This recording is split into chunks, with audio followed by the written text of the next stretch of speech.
Viewers and welcome to my channel. मेरा जो आज का टॉपिक है that is bacterial replication. So let's get started. DNA replication start करने से पहले आपको ये पता होना चाहिए कि जो डीएनए रेप्लिकेशन है वो बेसिकली सेमी कंजर्वेटिव होती है in prokaryotes and bacteria. So semi conservative का क्या मतलब है कि जब भी डीएनए की रेप्लिकेशन होती है तो उसमें एक ओल्ड स्ट्रैंड होता है और एक न्यू स्ट्रैंड होता है। सो ओल्ड स्ट्रैंड से जो है वो न्यू स्ट्रैंड बनता है, मतलब एक स्ट्रैंड जो है वो एज अ टेम्पलेट एक्ट करता है और एक न्यू स्ट्रैंड बनता है, उसका कॉम्प्लीमेंट्री स्ट्रैंड बनता है। That is the meaning of semi conservative. अगर आप कंजर्वेटिव को देखो तो इसमें दोनों ही स्ट्रैंड जो होते हैं वो या ओल्ड होते हैं या न्यू स्ट्रैंड होते हैं, लेकिन सेमी कंजर्वेटिव में एक स्ट्रैंड जो होता है वो ओल्ड होता है और उससे न्यू न्यू स्ट्रैंड जो है वो उसको एज अ टेम्पलेट यूज करके उसका कॉम्प्लीमेंट्री न्यू स्ट्रैंड बनता है। सो प्रोकैरियोट्स में भी बिल्कुल इसी तरह से होता है।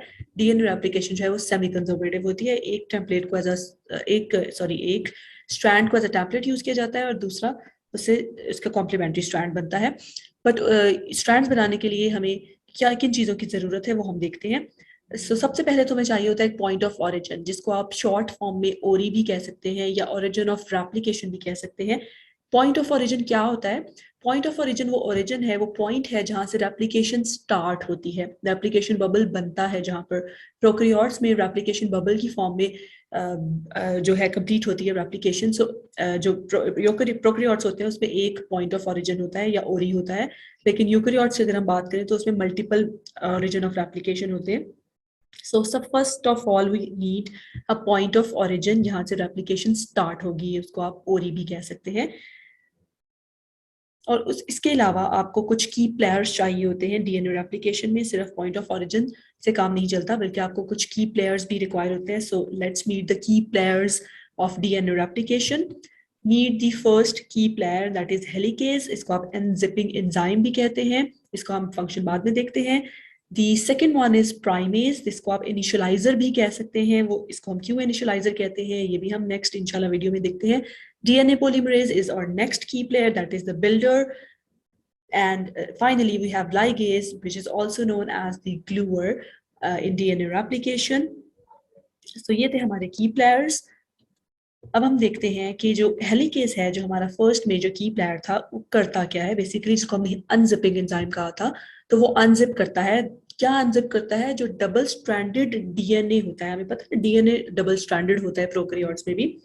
सो जब तक ये स्ट्रैंड, जब डबल स्ट्रैंडेड डीएनए है, जब तक ये double stranded DNA single strand नहीं होगा, इसके अगेंस्ट कॉम्प्लीमेंट्री स्ट्रैंड नहीं बन सकता। So first of all we need to separate these two strands.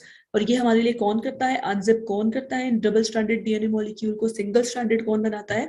वो है हमारे पास हेलिकेज और मेजर की player in the DNA replication. So that is why it is known as the unzipping enzyme। ये hydrogen bonds जो होते हैं basis के दरमियान में, उनको ब्रेक करता है और डबल स्ट्रैंडेड डीएनए को सिंगल स्ट्रैंड करता है। फिर डीएनए पॉलीमरेज आता है जो कि बिल्डर है, और इसको हम बिल्डर क्यों कहते हैं? क्योंकि न्यूक्लियोटाइड्स ऐड करता है। कहाँ ऐड करता है ये मैं आपको लेटर इन दिस वीडियो बताऊंगी। उसके बाद लाइगेज आता है। जब ये कंप्लीट हो जाती है DNA replication, at the end ligase आता है और उनको इसको हम ग्लूअर इसलिए कहते हैं क्योंकि ये दोनों स्ट्रैंड्स को आपस में ज्वाइन कर देते हैं एंड फाइनली हमारे पास डबल स्ट्रैंडेड डीएनए आ जाता है। लेकिन अब हम जरा ऑफिशियली स्टार्ट करते हैं कि होता क्या है। सबसे पहले हमें पता है कि अनजिपिंग एंजाइम हेलिकेज आता है, जो क्या करता है? डबल स्ट्रैंडेड डीएनए को सिंगल स्ट्रैंडेड डीएनए में कन्वर्ट करता है। सो उसके बाद कुछ इंपॉर्टेंट हमारे पास प्रोटीन्स भी आ जाती हैं, जिनको आप सिंगल स्ट्रैंडेड बाइंडिंग प्रोटीन्स कहते हैं। हेलिकेज इन दोनों स्ट्रैंड्स को सेपरेट तो कर देता है, लेकिन there are nucleuses in our cytoplasm, in our body, in our cells, जो कि उनको सिंगल स्ट्रैंडेड डीएनए को जो है वो उनको डिग्रेड कर सकते हैं। सो उनको डिग्रेडेशन से बचाने के लिए, न्यूक्लियसेस से प्रोटेक्ट करने के लिए, सिंगल स्ट्रैंडेड बाइंडिंग प्रोटीन्स जो होती हैं वो आकर जब ये हेलिकेज इनको सेपरेट करता है तो यहाँ पर आकर उनके साथ बाइंड हो जाती है, ताकि उनको न्यूक्लियसेस से प्रोटेक्ट कर सके। एंड सेकेंडली, इसको डबल स्ट्रैंडेड डीएनए दोबारा से ना बनने दें, क्योंकि अगर ये डबल स्ट्रैंडेड डीएनए बन जाएगा दोबारा से तो फिर हमारा जो एम है वो कंप्लीट नहीं हो सकता। यहाँ पे इसके कॉम्प्लीमेंट्री स्ट्रैंड्स नहीं बन सकते। सो सिंगल स्ट्रैंडेड बाइंडिंग प्रोटीन्स भी बहुत इंपॉर्टेंट रोल प्ले करती है डीएनए रेप्लिकेशन के अंदर। अब हम चलते हैं नेक्स्ट प्राइमेज की तरफ, जो हमने बात की थी। Primase is basically the initialiser, जिसको हमने कहा था हम इसको इनिशियलाइजर क्यों कहते हैं? क्योंकि जो डीएनए पॉलीमरेज है ये on its own replication start नहीं कर सकता, on its own nucleotides add नहीं कर सकता। इसको जो है वो चाहिए होता है 3 प्राइम हाइड्रोक्सिल एंड, ठीक है। ये हमेशा 5 प्राइम टू 3 प्राइम डायरेक्शन में काम कर सकता है। सो इसको फ्री 3 प्राइम हाइड्रोक्सिल एंड चाहिए होता है डीएनए पॉलीमरेज को, ऑन इट्स ओन ये काम नहीं कर सकता। तो ये काम उसके लिए कौन करता है? प्राइमेज करता है। So primase is basically what?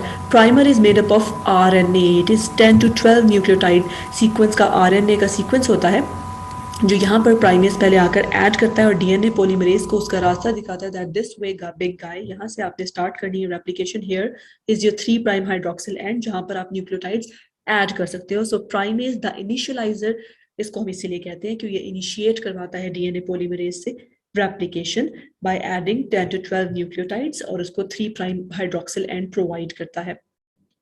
So DNA polymerase add करना शुरू कर देता है। यहाँ पर एक चीज इंपॉर्टेंट है जानने के लिए, वो ये क्या है, the DNA is anti parallel, ठीक है। एंटी पैरेलल का क्या मतलब है? दोनों स्ट्रैंड्स एक दूसरे के कॉम्प्लीमेंट्री होते हैं। एक अगर 5 प्राइम टू 3 प्राइम डायरेक्शन में है, एक स्ट्रैंड अगर 5 प्राइम टू 3 प्राइम में है, तो उसका जो कॉम्प्लीमेंट्री स्ट्रैंड बनेगा वो 5 प्राइम टू 3 प्राइम, यानी कि उसकी अपोजिट डायरेक्शन में बनेगा, सही है। So it must replicate continuously and डिसकॉन्टिन्यूसली, ठीक है। कॉन्टिन्यूसली और डिसकॉन्टिन्यूसली का क्या मतलब है, ये मैं आपको नेक्स्ट अभी बताती हूँ। यहाँ पर भी आप देख सकते हैं कि एक जो स्ट्रैंड है इसको हमने लीडिंग स्ट्रैंड कहा है और एक स्ट्रैंड को हमने लैगिंग स्ट्रैंड कहा है। ये दोनों टेम्पलेट स्ट्रैंड्स हैं बेसिकली। तो इससे जो न्यू सिंथेसाइज होते हैं स्ट्रैंड्स, वो उसके कॉम्प्लीमेंट्री होते हैं। सो लीडिंग स्ट्रैंड के में जो कॉम्प्लीमेंट्री स्ट्रैंड बनता है वो उसके अगेंस्ट 5 प्राइम टू 3 प्राइम बनता है। यहाँ पर आप देख सकते हो, यहाँ पे आपके पास 3 प्राइम हाइड्रोक्सिल एंड फ्री है। सो यहाँ पर डीएनए पॉलीमरेज इजीली आकर ऐड ऑन कर सकता है न्यूक्लियोटाइड्स, लेकिन यहाँ पर जो है वो डायरेक्शन अपोजिट हो जाती है। यहाँ पर डीएनए पॉलीमरेज को लैगिंग स्ट्रैंड के अगेंस्ट जो स्ट्रैंड बनता है उसमें उसको कोई 3 प्राइम हाइड्रोक्सिल एंड फ्री नहीं मिलता। सो दैट इज वाई यहाँ पर उसको डिसकॉन्टिन्यूस होना पड़ता है, लोड एंड अनलोड होना पड़ता है बार बार डीएनए पॉलीमरेज को। इसको मैं फर्दर एक्सप्लेन करती हूँ। यहाँ पर आप देख सकते हो ये लीडिंग स्ट्रैंड है हमारे पास, ठीक है, और यहाँ पर हमारे पास ये है लैगिंग स्ट्रैंड। और लीडिंग स्ट्रैंड जो है वो क्या कर रहा होता है, यहाँ पे देखो डीएनए पॉलीमरेज बहुत इजीली ऐड ऑन कर रहा है क्योंकि इसके पास 3 प्राइम हाइड्रोक्सिल एंड मौजूद है, जो कि डीएनए पॉलीमरेज की रिक्वायरमेंट है। वो हमेशा 5 प्राइम टू 3 प्राइम डायरेक्शन में भी काम कर सकता है। तो यहाँ पर एक दफा सिर्फ एक बार प्राइमर आएगा, उसको इनिशिएट करवाएगा उसकी डीएनए पॉलीमरेज को जो लीडिंग स्ट्रैंड के अगेंस्ट बनता है, और DNA polymerase easily 3 prime hydroxyl and पे न्यू न्यूक्लियोटाइड्स ऐड करता जाएगा, कॉम्प्लीमेंट्री स्ट्रैंड बनाता जाएगा। लेकिन अगर आप लैगिंग स्ट्रैंड की तरफ आओ तो यहाँ पर अगर आप देखो तो 5 प्राइम हाइड्रोक्सिल एंड है, ठीक है। यहाँ पर डीएनए पॉलीमरेज कुछ नहीं कर सकता, डीएनए पॉलीमरेज को 3 प्राइम हाइड्रोक्सिल एंड चाहिए। तो यहाँ पर इसको बार बार प्राइमेज की जरूरत पड़ती है। That is why this strand is called lagging strand, क्योंकि ये लैग बिहाइंड कर जाता है। लीडिंग स्ट्रैंड अपनी पूरी रेप्लिकेशन कंप्लीट कर लेता है, लेकिन जो लैगिंग स्ट्रैंड है उसको, उसमें डीएनए पॉलीमरेज को बार बार लोड और अनलोड होना पड़ता है। ये आप नेक्स्ट इसमें डायग्राम में देख सकते हो दैट, ये देखिए यहाँ पर लैगिंग स्ट्रैंड जो होता है, ये सॉरी पहले यहाँ पे लीडिंग स्ट्रैंड देखिए।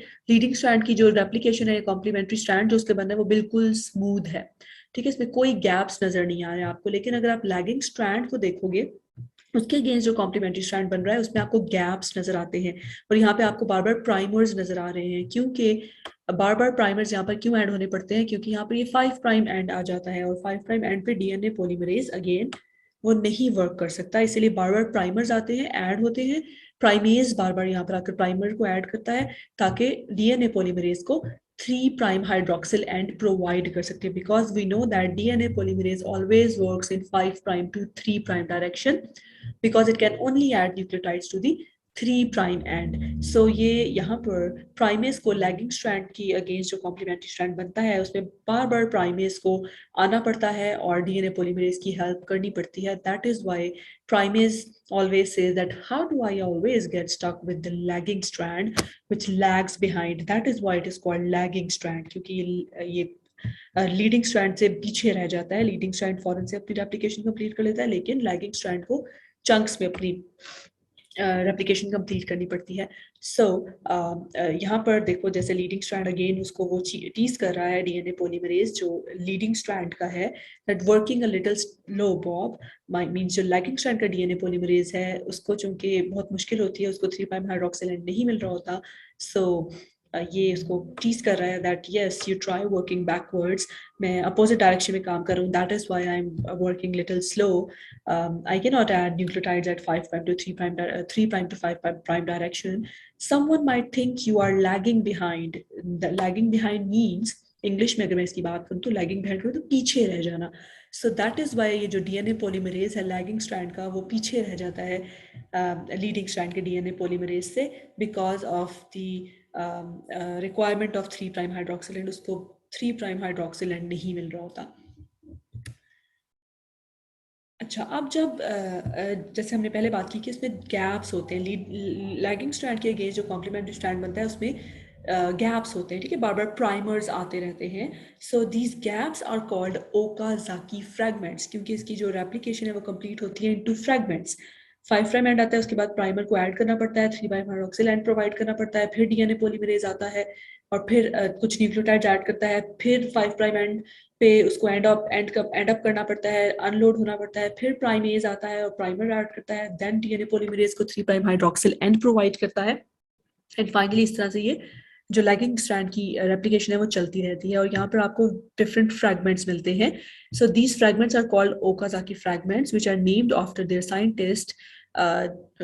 लेकिन हमें ओकाज़ाकी फ्रैगमेंट्स नहीं चाहिए, हमें पूरा एक स्ट्रैंड चाहिए, हमें गैप्स नहीं चाहिए. और उसके लिए आपको पता है हमारे पास लाइगेज मौजूद है जिसको कि हम द ग्लूअर भी कहते हैं. तो लाइगेज क्या करता है बेसिकली, लाइगेज जो ओकाज़ाकी फ्रैगमेंट्स में गैप रह जाते हैं उनको ग्लू अप करता है, मींस उनको जो स्ट्रैंड्स हैं जिन उनको आपस में ज्वाइन करता है, उनकी जो फॉस्फोडाइस्टर बॉन्ड्स हैं वो बनाता है और हाइड्रोजन बॉन्ड्स भी बनाता है. So that was all about DNA replication in bacteria. तो अगर हम इसको समराइज करें अपनी इस होल वीडियो को, तो आप यहाँ पर देख सकते हैं दैट वी हैव हेलिकेज, ठीक है, यहाँ पे हेलिकेज एंजाइम आता है जो सेपरेट करता है डीएनए मॉलिक्यूल्स को, फिर सिंगल स्ट्रैंडेड बाइंडिंग प्रोटीन्स जो है वो उनको स्टॉप करती हैं फ्रॉम रीअनीलिंग, मतलब ये दोबारा से ना ज्वाइन हो जाए, डबल स्ट्रैंडेड ना हो जाए, और दूसरा उनको न्यूक्लियस से बचाती है, न्यूक्लियस की एक्टिविटी से. फिर उसके बाद नेक्स्ट जो हमारा पार्ट आता है, नेक्स्ट जो सेगमेंट है दैट इज डीएनए प्राइमेज, जिसका काम है प्राइमर बनाना, क्योंकि आपको पता है कि डीएनए पॉलीमरेज को 3 प्राइम हाइड्रोक्सिल एंड चाहिए होता है, वो अपनी ओन पर एप्लीकेशन स्टार्ट नहीं कर सकता, तो प्राइमेज आकर 10 to 12 लॉन्ग न्यूक्लियोटाइड बनाता है और 3 प्राइम हाइड्रोक्सिल एंड प्रोवाइड करता है डीएनए पॉलीमरेज को, डीएनए पॉलीमरेज आकर उस पर ऐड ऑन करता है. यहाँ पर चूंकि मैं आपसे लैगिंग स्ट्रैंड की बात कर रही हूँ, तो लैगिंग स्ट्रैंड से हमने बात की कि वहाँ पे फ्रैगमेंट्स में आपको डीएनए रेप्लिकेशन स्मूथ नहीं होती, डीएनए रेप्लिकेशन चंक्स में हो रही होती है और उनको हमने ओकाज़ाकी फ्रैगमेंट्स कहा. सो ये और जो स्पेसिफिकली जो डीएनए पॉलीमरेज मौजूद होता है प्रोकैरियोट्स के अंदर, वो डीएनए पॉलीमरेज 3 होता है और डीएनए पॉलीमरेज 1 होता है. सो डीएनए पॉलीमरेज 3 का तो हमने फंक्शन देख लिया था कि उसको हमने द बिल्डर कहा था, because it's extends chain by adding nucleotides at the 3 prime hydroxyl ends, complementary strand बनाता है. डीएनए पॉलीमरेज क्या करता है हमारे लिए, वो उन प्राइमर्स को जो कि ओकाज़ाकी फ्रैगमेंट जो कि लैगिंग स्ट्रैंड में मौजूद होते हैं, ठीक है, उनको रिमूव करता है, उन प्राइमर्स को रिमूव करता है. जब वो इन प्राइमर्स को रिमूव करता है तो यहाँ पर हमारे पास गैप्स आ जाते हैं, यहाँ पर हमारे पास डिफरेंट फ्रैगमेंट्स बन जाते हैं जिनको हमने ओकाज़ाकी फ्रैगमेंट कहा. तो इन फ्रैगमेंट्स को ग्लू अप करने के लिए हमारे पास एंजाइम आ जाता है दैट इज डीएनए लाइगेज, जो इन फ्रैगमेंट्स को ज्वाइन कर देता है और पूरा एक कंप्लीट स्मूथ कॉम्प्लीमेंट्री स्ट्रैंड बना लेता है.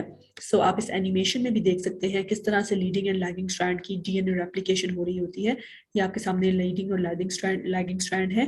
लीडिंग स्ट्रैंड में डीएनए पॉलीमरेज इजीली, क्योंकि उसके पास 3 प्राइम हाइड्रोक्सिल एंड मौजूद है, वो इजीली एलोंगेट करता जा रहा है चेन को. लेकिन यहाँ पर लैगिंग स्ट्रैंड में आपको बार बार देखने को मिल रहा है कि प्राइमेज को बार बार एड ऑन करना पड़ते हैं प्राइमर्स, और ताकि डीएनए पॉलीमरेज जो है वो अपना कर सके. यहाँ पर आप फ्रैगमेंट्स भी देख सकते हो, फ्रैगमेंट में कंप्लीट होती है लैगिंग स्ट्रैंड की, इनको आप ओकाज़ाकी फ्रैगमेंट्स कह रहे हैं. और ये ओकाज़ाकी फ्रैगमेंट्स जो है वो बाद में किससे फिल अप होते हैं, डीएनए लाइगेज से.